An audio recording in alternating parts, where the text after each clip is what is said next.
Kinatatakutan, madalas na sinasabing gamit sa kasamaan. Ito ang tingin ng karamihan sa tinatawag na baril. Ngunit sa kasalukuyan, ano nga ba ang iba pang kwentong meron ito? Practical shooting is a dynamic sport.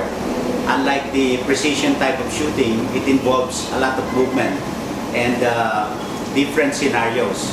So we are simulating real-life situations where a person will try to defend himself. So there are three elements in practical shooting, which in Latin words, diligencia v celeritas, which means speed, power, and accuracy.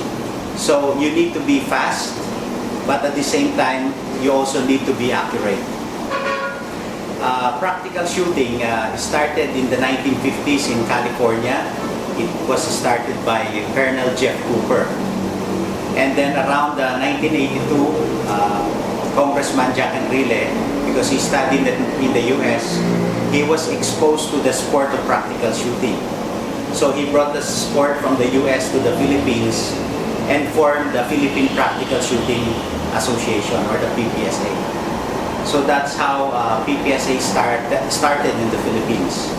And then in 1986, PPSA became the 23rd region of the International Practical Shooting Confederation. There are four basic rules of gun safety. Number one, I will treat a firearm as if it is loaded. So you assume that a firearm is always loaded. And then I should keep my finger off the trigger unless I'm ready to shoot or my sights are on the target. And I should be aware of my target and what is behind it. And I will never point a firearm at anything that I do not intend to destroy. Sa paglipas ng panahon, ang paggamit ng baril ay hindi na lamang upang protektahan ang sarili o ang kapwa. Nagagamit na rin ito bilang palipas oras o paligsahan. Sa Pilipinas, madami na rin ang naging kilala sa larangang ito. Kadalasan pa nga ang mga kilalang persona dito ay mga politiko at mayamang tao. Pagkat ang target shooting o kilala rin sa tinatawag na practical shooting ay isang larangan na nagtuturo ng disiplina at pagiging responsable sa paghawak ng baril. I got involved in practical shooting through my dad. It was his hobby before, and then I go along with him, I carry his bag for him until I got into the sport also. No?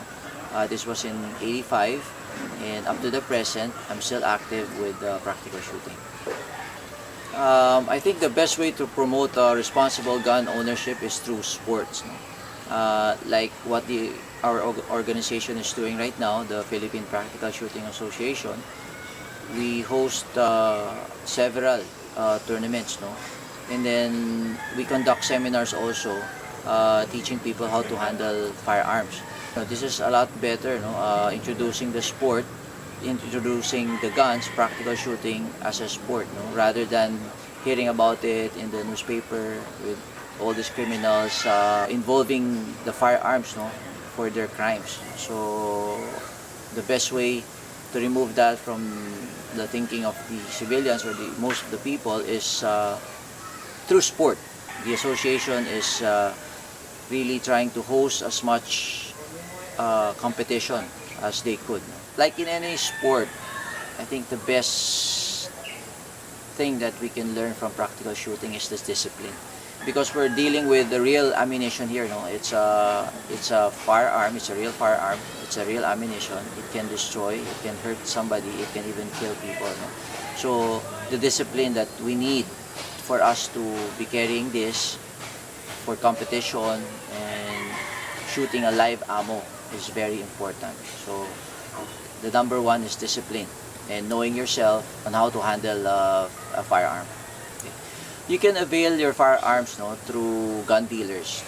You could go through several gun dealers which are available inside the malls, and then from there they will help you process your license. But you need to submit certain requirements like the Neuro, the NBI, the police and court clearances, mga ITR, pictures, valid ID, no, or a passport. So these are the requirements that you need to provide for you to own a firearm. Number one, you need the license to possess for you to own a firearms, no, which a gun store can provide for you. Secondly, we have what you call a permit to transport.